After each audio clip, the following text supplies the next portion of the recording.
What happens when an HOA bully puts his hands on the wrong woman, only to realize her husband is a retired Navy SEAL who refuses to be silent?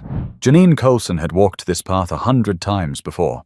Same cracked sidewalk, same neatly trimmed hedges, same golden Texas light stretching long shadows across the cul-de-sac. It was Plano, a suburb where the loudest drama usually came from a high school football game or a barking dog. Nothing about this late afternoon walk with her terrier, Scout, hinted that anything was about to change. But the second she turned the corner onto her street, she noticed them. Two figures standing stiff by her driveway, their posture sharp enough to slice the calm out of the air. She recognized them instantly. Harold Vance and Cynthia Rowe, both longtime board members of the neighborhood HOA. Janine felt her stomach dip. She hadn't even made it to her porch yet, and the looks on their faces told her this wasn't going to be friendly. "Mrs. Colson!" Harold called out, his voice clipped, carrying across the quiet street. "We need to talk about that banner on your lawn." Janine adjusted Scout's leash, wishing she could just walk past. "It's a fall banner, Harold." Pumpkins, leaves, nothing offensive. Cynthia stepped forward, her manicured nails wrapped tightly around a clipboard.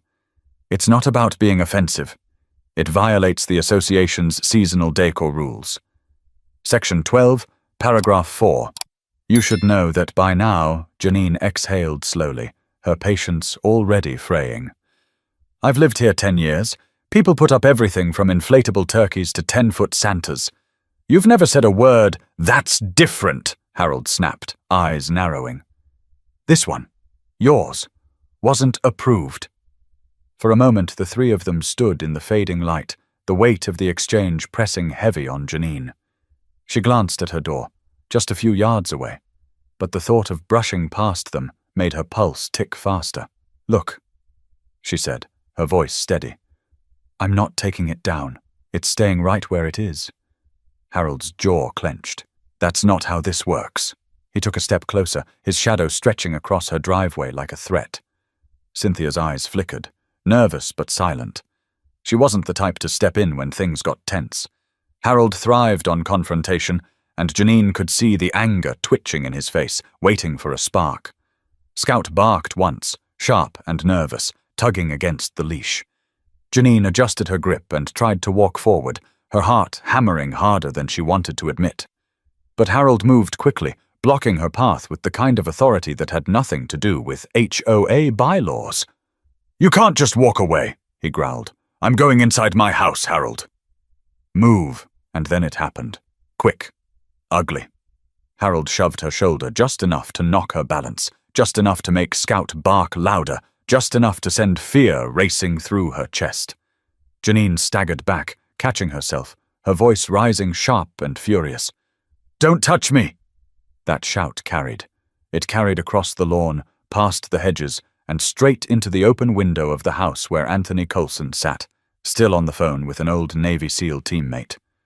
On the other end of the line, his friend was halfway through a story when Anthony suddenly raised a hand. "Hold on! Something's wrong." He'd been married to Janine for over 2 decades. He knew the sound of her voice in every shade, calm, laughing, angry. But this wasn't anger. This was fear. Anthony pushed back his chair, stood, and in 3 long strides was at the door. He didn't slam it open. He didn't storm out. His body moved with the calm precision of a man who'd been trained for years to act without panic. But in his chest, his heart had already switched gears. He stepped into the golden light of the driveway, and for the first time, Harold's expression faltered. "Is there a problem here?" Anthony's voice was low, firm, the kind that didn't need volume to carry authority. Janine's hand shook slightly on the leash. "He shoved me." Anthony's eyes locked on Harold, scanning every detail in an instant. The clenched fists, the tight jaw, the misplaced confidence of a man who thought power came from titles and rules. "I'm only going to ask once," Anthony said, his tone steady as stone. "Step back." And just like that, the air shifted. Neighbors peeking through curtains felt it. Cynthia felt it, her grip on the clipboard tightening. Even Harold felt it, though his pride kept him rooted in place. But Anthony wasn't moving either, and this confrontation had only just begun. But the moment Anthony stepped outside, the neighborhood was about to see a side of him few had ever imagined. The silence that followed Anthony's words was heavy, broken only by Scout's quick barks and the faint buzz of a lawnmower 2 houses down. Harold stood square in front of Janine, his chest puffed, his jaw hard, trying to convince himself he wasn't intimidated. But the calm weight of Anthony's presence had already shifted the balance. "Don't twist this," Harold said, forcing a laugh that came out jagged. "Your wife got physical with me first. I was just defending myself." Janine's eyes widened. "That's a lie! You shoved me because I wouldn't take down a banner." Anthony's gaze never wavered. He spoke evenly, but each word was like stone dropping into water. "I heard her. I know exactly what happened. Now move out of the way." Cynthia, who had been holding her clipboard like a shield, finally found her voice. "Anthony, let's not escalate this. Harold was just enforcing HOA rules. That's his responsibility." "Responsibility doesn't give him the right to put his hands on my wife," Anthony replied. His voice didn't rise, but it carried across the yard like it belonged there. Harold's face flushed red. "This is exactly the problem.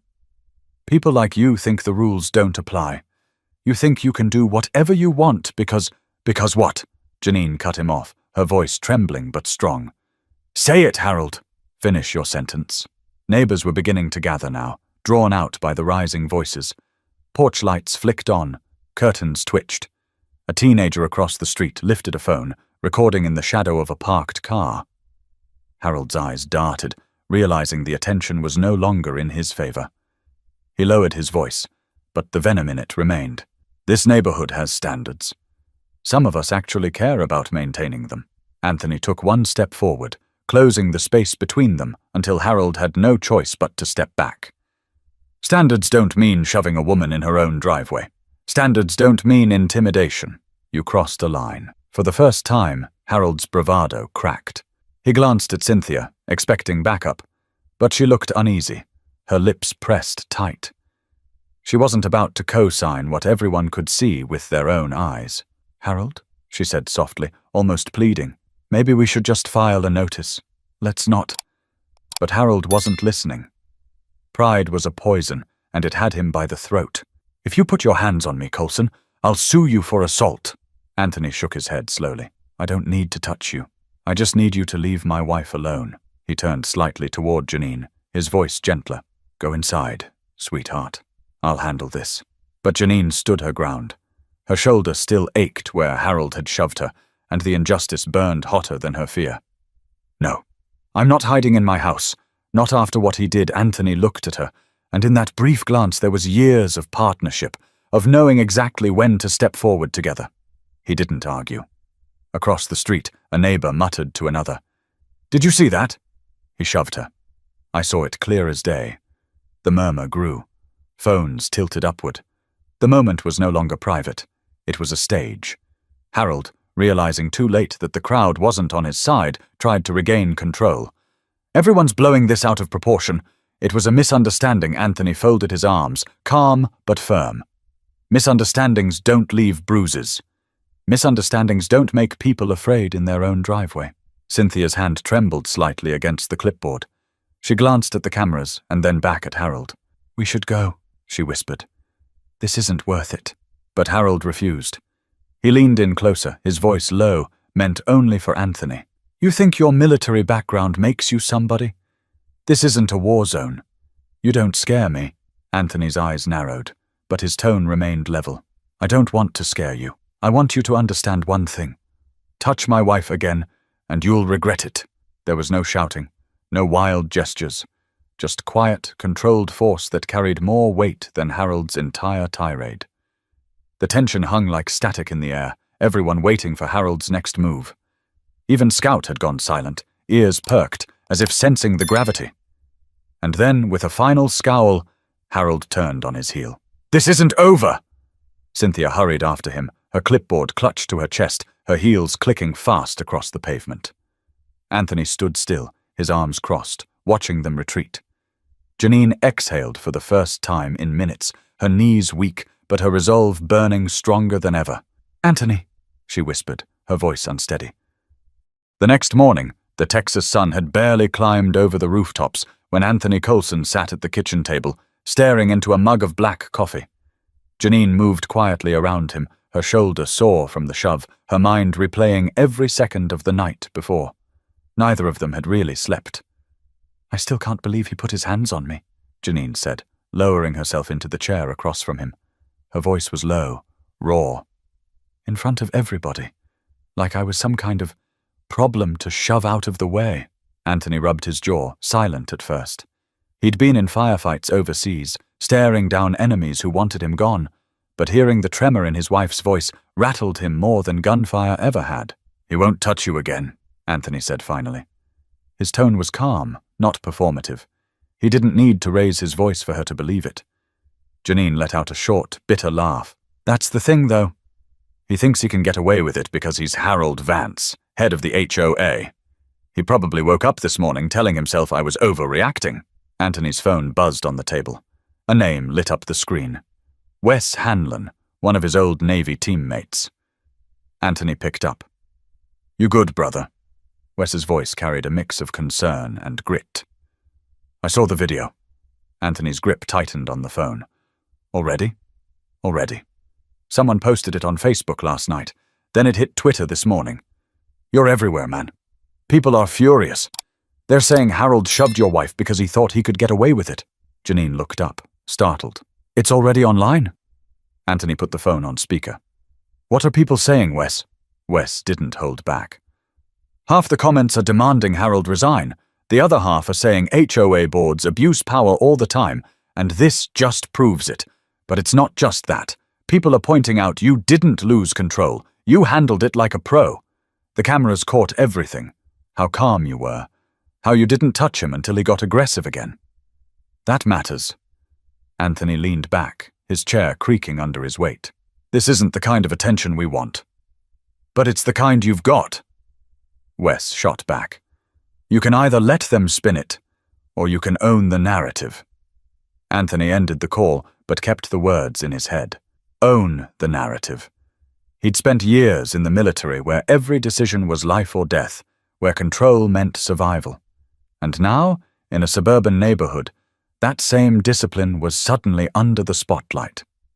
Janine reached across the table, her hand covering his. "We didn't ask for this, Anthony, but maybe it's bigger than us now." He nodded slowly. "It is." Just then, a knock rattled the front door. Anthony stood, every muscle taut, his military reflexes instantly alive. He opened the door to find Officer Kyle Brennan from the Plano Police Department standing on the porch, notepad in hand. "Morning, Mr. Coulson." "Mrs. Coulson, I'm here to take your statements about what happened last night." Janine's pulse quickened. "Someone actually called the police?" Anthony gestured for the officer to come in. "Neighbors did." "I'm glad they did." They sat in the living room, recounting every detail. Janine's voice wavered at points, but Anthony's was steady, clear, factual. Officer Brennan scribbled notes, occasionally glancing up. "Several witnesses confirmed your account," the officer said finally. "And the video helps. We're moving forward with an assault report on Mr. Vance." Janine blinked, relief and anxiety mixing in her chest. "So, this is official?" "Yes, ma'am," Brennan said. "We'll notify you when we need further statements." "And Mr. Coulson, your restraint is noted. You could have escalated this." "You didn't," Anthony gave a small nod. "My job was to protect my wife, nothing more." The officer left, but the house didn't feel quiet. The air was thick with what-ifs. Janine sank into the couch. What if Harold twists this? What if the HOA tries to paint us as troublemakers? Anthony sat beside her, resting a steady hand on her knee. Then we fight back with truth, nothing more, nothing less. A silence stretched between them, but it wasn't empty. It was charged, alive, carrying the weight of what lay. Harold Vance sat at his kitchen counter that same morning, clutching a mug of coffee he hadn't touched. His phone vibrated non-stop, notifications buzzing from neighborhood group chats, texts, and even a voicemail from his brother-in-law. The video was everywhere, neighbors whispering about his shove, strangers online calling him a bully, people tagging the HOA's Facebook page demanding his resignation. Across the table, Cynthia Rowe scrolled on her tablet, her lips pressed tight. "It's not good, Harold," she muttered. "They've got you on camera shoving Janine." "You can't spin that." Harold slammed his palm on the table. "She provoked me. She disrespected me in front of everyone. And her husband—" He broke off, jaw tightening. "That man thinks he's better than everyone just because he was military. He's not going to run this neighborhood." Cynthia set the tablet down. "Harold, you don't get it. This isn't about rules anymore. This looks like harassment. We've had complaints before, and now people are connecting the dots. They're saying you've targeted the Coulsons because they're different from the rest of the neighborhood." His face darkened. "That's ridiculous." "Maybe," she said carefully. "But perception matters more than facts now, and the perception is bad." While Harold seethed in his kitchen, Anthony was in the driveway, hosing down the walkway, trying to clear his mind. He knew Harold well enough to understand that a man like him wouldn't let humiliation go quietly. Janine stepped outside, holding her phone. "Anthony, you should see this." They posted Harold's statement. Anthony shut off the hose and wiped his hands on a rag. "Let me guess. He's painting himself as the victim." Janine nodded, showing him the screen. Harold had written a long post in the neighborhood Facebook group, claiming Janine had become aggressive, that he had merely defended himself, and that Anthony had intimidated him with military tactics. Anthony scanned the post, his jaw tightening. He's trying to rewrite reality. Just then, a voice called from across the street. "Hey, Coulson!" It was Ron Keller, one of the older neighbors, leaning against his mailbox. "Don't let that man push you around. We saw what happened. We've got your back." Janine managed a small smile, but Anthony's eyes stayed sharp. Support was good, but Harold still held power within the HOA, and power mixed with pride could be dangerous. That evening, the Coulsons sat down for dinner when another knock came at the door. This time, it wasn't a police officer. It was Megan Ellis, a young mother from 2 houses down, holding her phone nervously. "I thought you should know," she said, glancing around before lowering her voice. "Harold's been going door to door. He's telling people Anthony threatened him. He's trying to rally votes to kick you out of the HOA entirely." Janine's fork clattered against her plate. "Kick us out? For what? Defending ourselves?" Megan shook her head. "I don't buy his story, and a lot of folks don't either, but some people are loyal to him. He's using fear to hold on." Anthony leaned against the doorframe, his arms crossed. "Thank you for telling us, Megan. We'll handle it." After she left, Janine turned to him. "He's not stopping, Anthony. He's escalating." Anthony looked out at the street, calm but calculating. "Then we prepare for what's next." The preparation came sooner than expected. 2 nights later, the Coulsons pulled into their driveway after grabbing groceries. As Anthony unloaded bags, Harold appeared at the curb, his stance wide, his voice already raised. "You think you're a hero, Coulson, parading around like you own this neighborhood." Anthony set the grocery bag down on the hood of the car.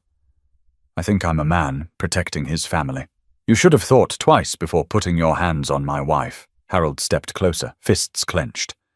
"You lay one finger on me, and I'll have you arrested. You're not in the Navy anymore. You don't get to call the shots." Janine, standing behind Anthony, pulled out her phone. "Good. Say that louder. Let's get this on record." Harold's face flickered with hesitation, but his pride shoved him forward. "You're done here. I'll see to it personally." Anthony's voice dropped, steady and sharp. "Walk away, Harold. Last chance." The street was quiet except for the rustle of leaves. Then, one by one, doors opened. Neighbors stepped out onto porches, phones raised again. A spotlight Harold couldn't escape. Cynthia, trailing behind him, tugged at his arm. "Harold, stop! They're recording. You're digging yourself deeper."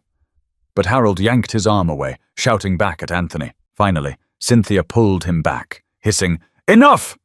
and dragged him toward their car. Janine lowered her phone, her hands trembling.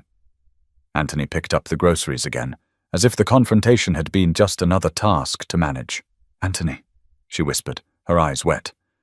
"How much longer can we live like this?" He looked at her, steady and certain, as long as it takes for the truth to win. But truth doesn't spread quietly. And by the next morning, the entire city would know their names. By dawn, the Coulsons' street looked ordinary again, lawns watered, sprinklers ticking, kids waiting for the bus. But under the surface, lines had been drawn.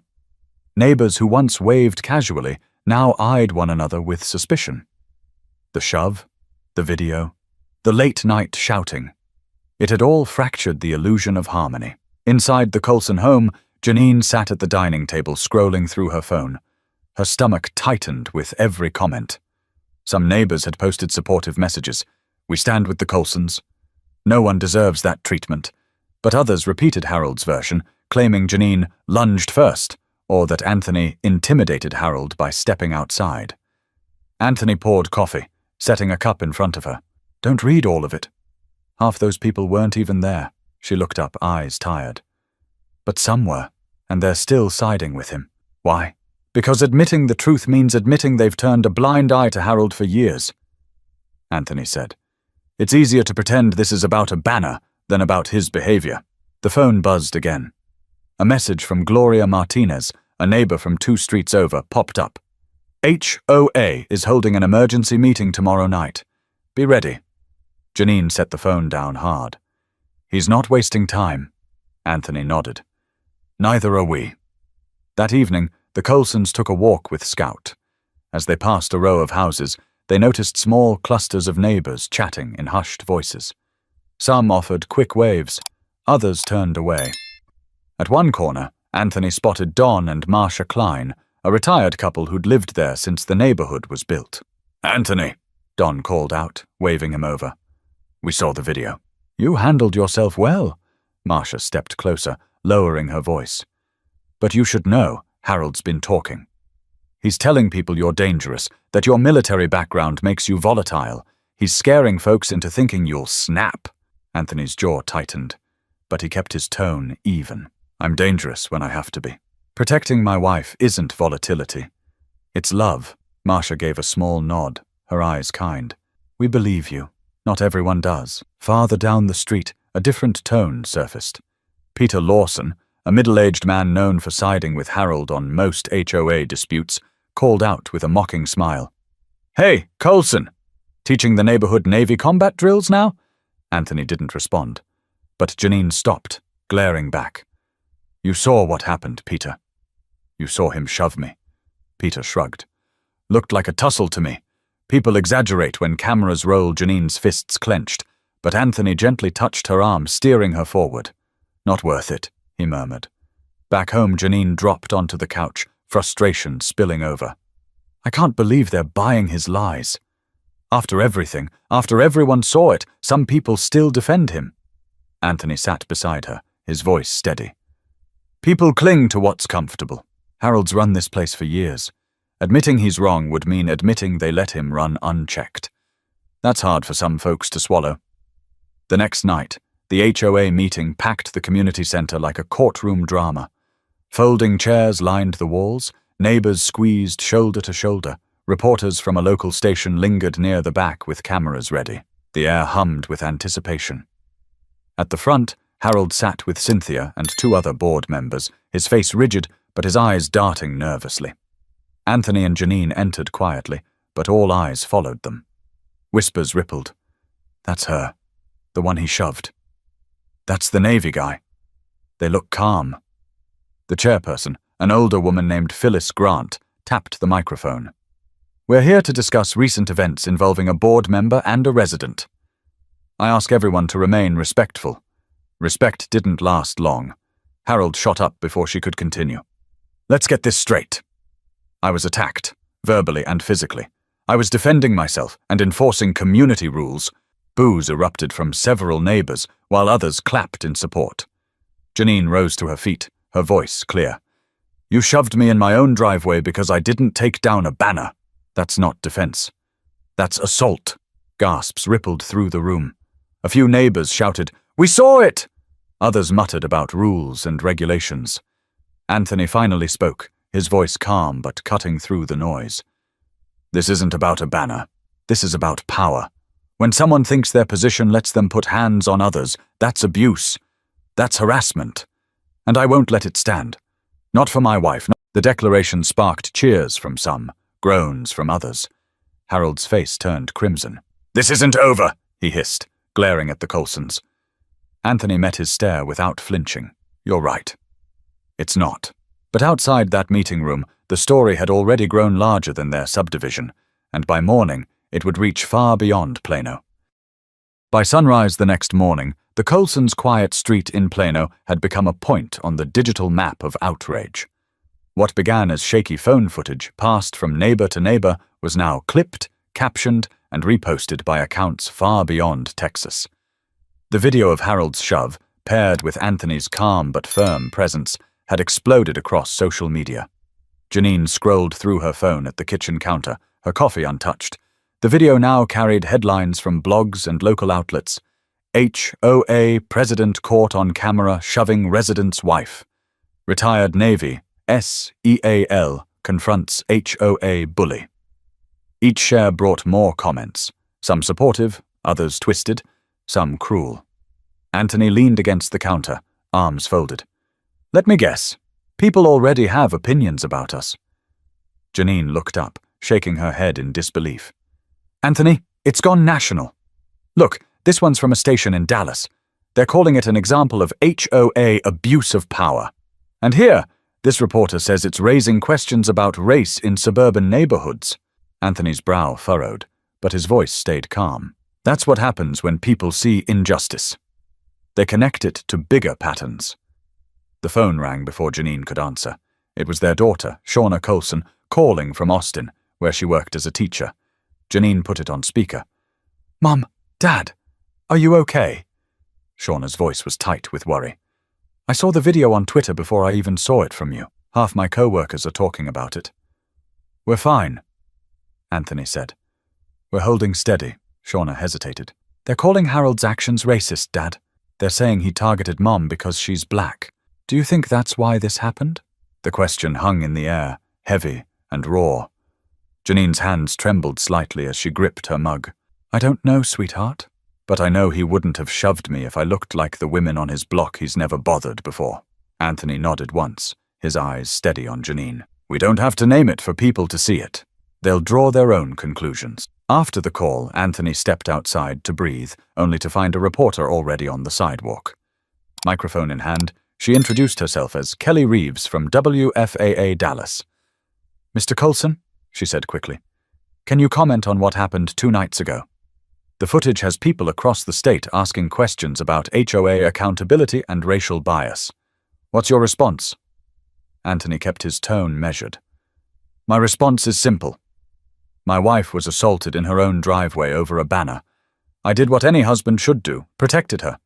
The rest? That's for people to decide after they see the truth. The clip aired on the evening news, and that was when the Coulsons realized there was no going back. Inside the HOA, panic set in.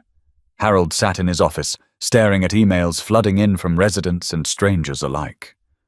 Words like resign, abuse, and disgrace lit up his inbox. Cynthia called, her voice sharp. Harold, you need to step down. This is destroying the board. No, Harold barked. If I quit, I'm admitting guilt. I won't give them that satisfaction. That man, Coulson, he's manipulating this whole thing. Harold, Cynthia pressed. The video speaks for itself. You shoved her. Everyone saw it, but Harold was unmoved. Pride was his armor, and he refused to take it off, even as the cracks widened. Meanwhile, Anthony and Janine sat on their back porch, listening to the hum of cicadas, the air heavy but still. Anthony, Janine whispered, what if this gets uglier? What if people come after us online? What if someone shows up here? Anthony reached for her hand, his grip firm. Then we face it together. We didn't ask for this, but maybe it was meant to happen. Maybe this is bigger than just us. Their phones buzzed again, this time with messages of support from strangers across the country. Veterans saluting Anthony's restraint, women sharing stories of being bullied by HOA boards, families thanking them for shining a light on an abuse of power too many had endured silently. Janine exhaled, her shoulders easing just a fraction. Maybe we're not as alone as it feels. Anthony looked toward the dark street, where porch lights glowed like quiet watchtowers. He knew Harold wasn't done. He knew the HOA would fight to keep its grip.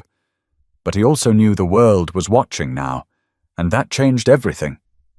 But if going viral brought support, it also brought enemies, and the Coulsons were about to learn just how far Harold would go to reclaim control. By the end of the week, the Coulsons' quiet cul-de-sac looked less like a row of suburban homes and more like a magnet for headlights, cameras, and microphones.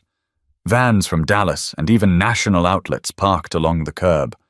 Neighbors who once waved politely now peeked nervously from behind blinds, worried about being caught in the background of a news shot.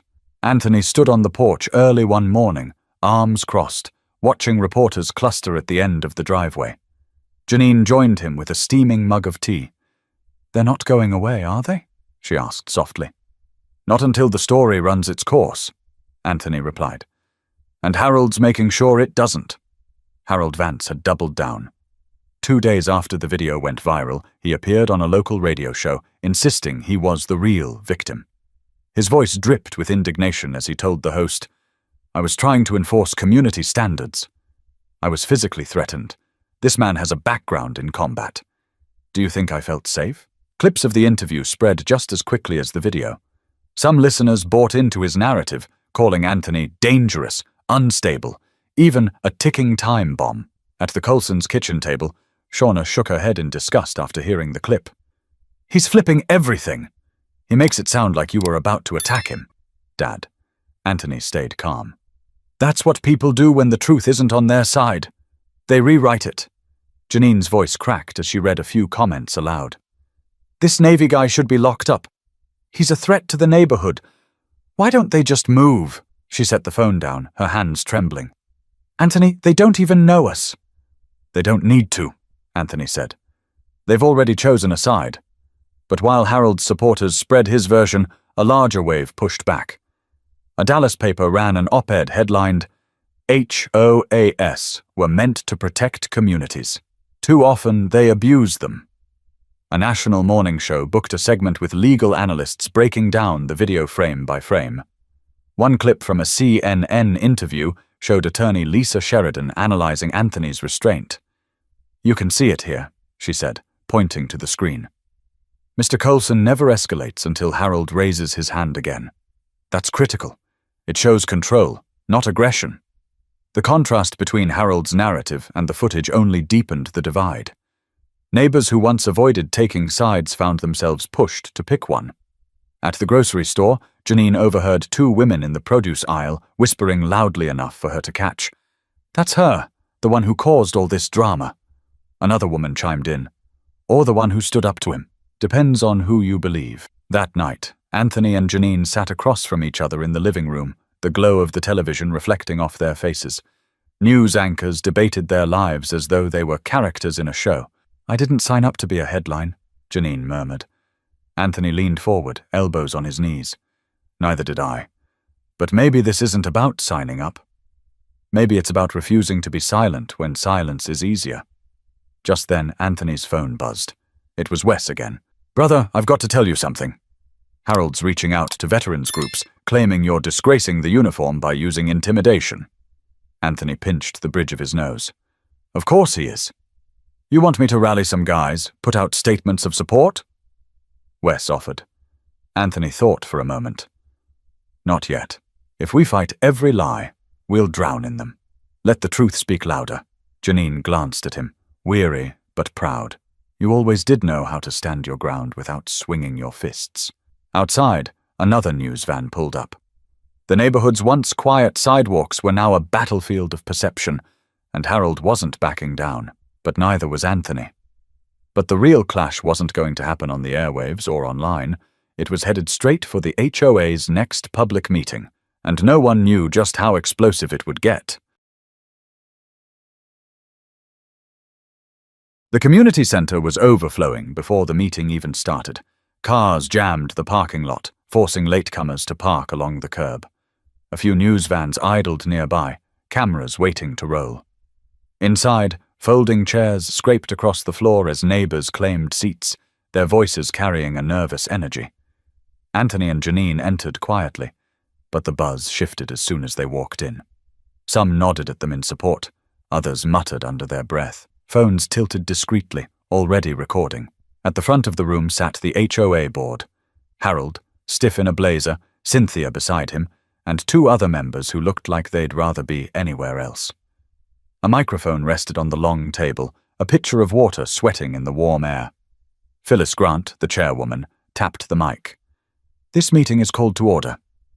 Tonight's agenda concerns recent events involving Mr. Vance and the Coulson family. A low murmur spread. Anthony took Janine's hand, giving it a firm squeeze before letting go.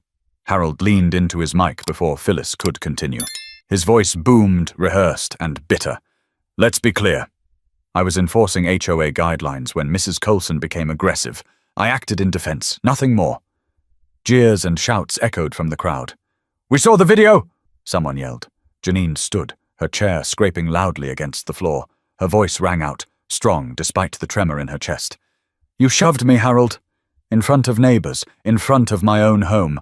Don't call that defense. Call it what it was. Assault gasps filled the room. Reporters raised their cameras higher.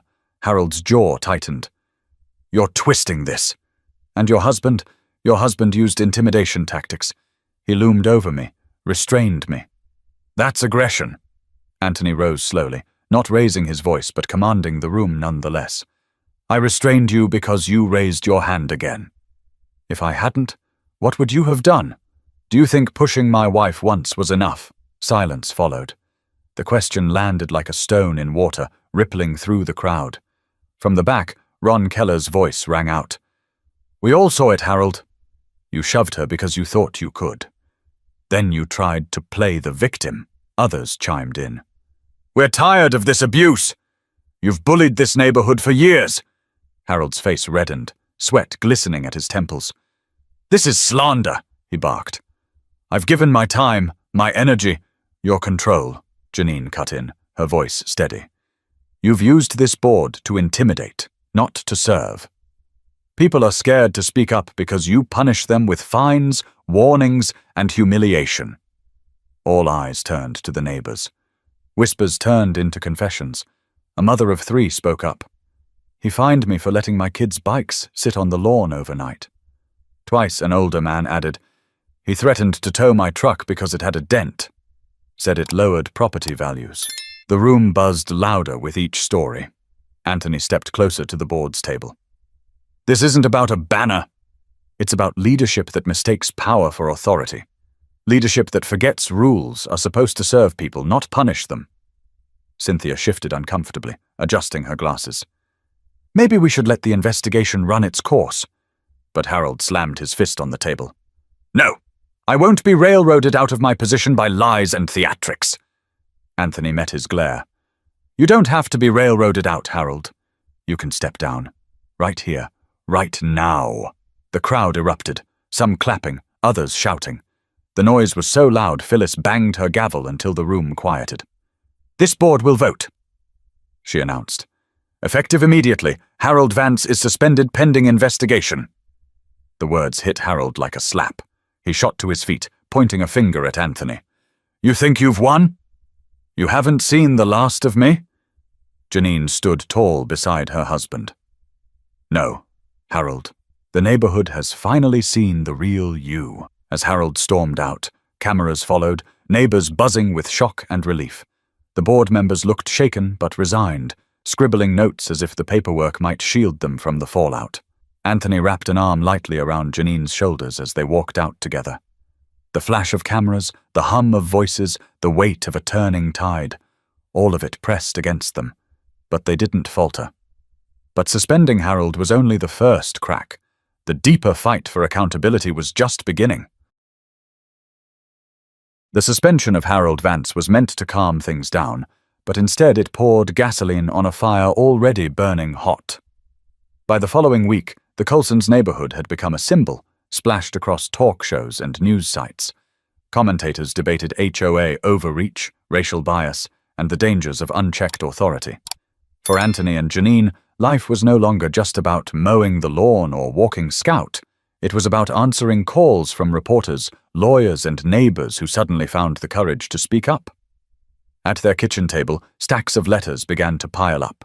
Some were thank you notes from strangers, veterans who wrote, "You showed us what restraint looks like," or women who said, "I know what it feels like to be shoved and silenced." Others carried uglier messages, scribbled threats telling them to leave Plano, calling them names that made Janine's hands shake as she folded the papers back up. Anthony sat with her one evening, carefully sorting the stack. "We'll keep the good, toss the bad," he said simply. Janine looked at him, eyes weary. "It's not that easy, Anthony." The words still stick. He reached over, covering her hand with his. "Words are wind. They only have weight if we let them." Meanwhile, Harold was not staying quiet. Though suspended, he was rallying his allies behind closed doors.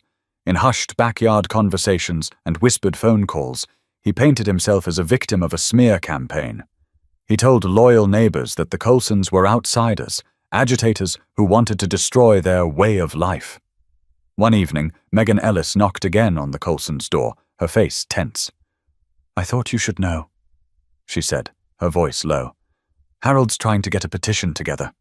He wants the board reinstated under new rules. He's promising people lower HOA dues if they back him." Anthony exhaled slowly. "So he's buying loyalty now." Janine shook her head. "This man won't stop until he's dragged out." The next HOA meeting drew an even larger crowd than before. Local reporters packed the room, and even a state representative had sent a staffer to observe. The board sat stiffly at the front, clearly rattled by the attention. Phyllis Grant cleared her throat nervously, calling the meeting to order. Neighbors lined up to speak. One after another, voices rose, not in whispers but in testimony. A single mom described being fined for leaving her trash can visible for an hour. An elderly veteran recounted being threatened with legal action for painting his shed without approval. Each story piled on like bricks, building a wall against Harold's legacy. Janine took her turn, standing tall despite her nerves. "This isn't just about what happened to me. It's about years of intimidation. People have lived here in fear of letters, fines, humiliation. That's not community. That's control." Applause broke out, scattered at first, then swelling. Anthony followed, his presence quiet but commanding. "I've served my country. I've seen what happens when people abuse power. It's not always obvious. It can be small, creeping into daily life until people forget what respect looks like. That's what happened here. But respect is not optional. It's the foundation of any community." His words hung heavy in the air. Even those who had doubted him found themselves nodding, caught in the calm conviction of a man who didn't need to shout to be heard. The board finally voted. Harold's suspension became permanent, his seat vacated. Cynthia resigned moments later, unable to weather the storm. The neighborhood let out a collective breath, the tension breaking like a dam. Outside, reporters swarmed, microphones shoved forward. Janine gripped Anthony's arm, overwhelmed, but he kept walking, steady, guiding her through the crowd. Back home, the two of them sat in the living room, Scout curled at their feet. The house was quiet at last, but the weight of what had happened lingered. "Do you think it's really over?" Janine asked softly. Anthony leaned back, staring at the ceiling. "For Harold? Maybe. For the neighborhood? Number. This was never just about one man. It's about how people let power go unchecked. That doesn't end with a vote. It ends when people refuse to look away." Janine smiled faintly, her exhaustion mixing with pride. "Then maybe we've started something worth finishing." Outside, the cul-de-sac was quiet. Porch lights glowed. Children's bikes lay in driveways. Sprinklers ticked softly against the grass. For the first time in weeks, it felt almost normal. Almost. But even as relief settled in, Anthony knew their fight carried a lesson that reached far beyond Plano, and it was one he was determined to share. The storm had finally broken, but the air was still heavy with what it had carried. Weeks had passed since Harold's removal, yet the echoes of his shove, his words, and his downfall lingered in every corner of the neighborhood. Life was returning to normal. Garbage trucks rolled through, kids shouted on bikes, lawns were mowed. But beneath it all, something had shifted. Anthony sat on the back porch one evening, the cicadas buzzing in the humid Texas air. Scout lay at his feet, and Janine settled into the chair beside him with a glass of iced tea. For the first time in a long while, they could sit together without bracing for the next confrontation. "You know," Janine said, her voice soft but steady, "I keep thinking about how it all started." A banner. Just a silly little banner. Anthony gave a small smile. It was never really about the banner. "No," she agreed. "It was about power, about someone thinking they could shove me, silence me, and get away with it. And if we hadn't fought back—" Her words trailed off, the thought too heavy to finish. Anthony reached for her hand, squeezing gently. "But we did fight back, and not with fists. With truth, with patience, with strength that doesn't need to prove itself." Janine leaned into him, her head resting against his shoulder. "I'm proud of us. Not just for standing up to Harold, but for showing the neighborhood, showing everyone, that you don't have to let intimidation win." A soft breeze rustled the trees, carrying the scent of freshly cut grass. Anthony closed his eyes for a moment, letting the peace settle in. But when he spoke again, his words carried the weight of a man who had lived through battlefields, both foreign and domestic. "I spent years in the Navy, learning discipline, strategy, and control. But nothing prepared me more than this, protecting my wife, my home, and our dignity. People think strength is about force. They're wrong. Strength is about restraint, about knowing when to hold the line and when to let the truth speak for itself." Janine lifted her head, meeting his eyes. "Do you think the neighborhood will really change?" Anthony thought for a moment, then nodded slowly. "Some will, others won't. But change isn't about everyone moving at once. It's about planting seeds, one at a time. Maybe someone here will remember this moment the next time they're bullied. Maybe someone watching online will think twice about staying silent. That's enough for me." The next week, the Coulsons attended a community barbecue hosted by neighbors who had rallied behind them. Laughter and music filled the air, children ran through sprinklers, and for the first time in months, the cul-de-sac felt united. Several residents approached Anthony and Janine to thank them. "You showed us we don't have to be afraid," one woman said, her voice breaking. "I wish I'd had the courage to speak up years ago." Anthony clasped her hand gently. "Courage isn't loud. Sometimes it's just refusing to step aside when someone shoves you." Later that night, as the stars stretched across the Texas sky, Anthony sat with Janine on their porch once more. The glow of the streetlights felt softer now, less like watchtowers and more like guardians of a neighborhood reclaiming itself. Janine sighed, a small smile playing at her lips. "We didn't ask for this, Anthony, but maybe it was meant to happen. Maybe we were supposed to be the ones to push back." Anthony's eyes stayed fixed on the horizon. "Maybe. Or maybe it just proves one thing, that no matter how ordinary the day, how small the trigger, standing up matters." Every time he turned to her, his voice steady, deliberate. "Because if we let small injustices slide, they grow into bigger ones. And if we don't stand up for dignity at home, where will we stand for it?" Janine reached for his hand again, holding it tightly. Together, always together. And with that, the fight that had begun with a simple banner ended with something far greater. A lesson that spread from one driveway to countless living rooms across the country. A reminder that strength is not in intimidation, but in courage. Not in power, but in principle. Anthony and Janine hadn't set out to be a symbol, but sometimes the world chooses its examples, and they had chosen to meet that responsibility with grace. So if you take anything from their story, let it be this. Don't let fear keep you silent. Don't let intimidation make you small. Whether it's in your neighborhood, your workplace, or your own home, stand for dignity, for truth, for respect. Because when you do, others will find the strength to stand too. And if you believe stories like this deserve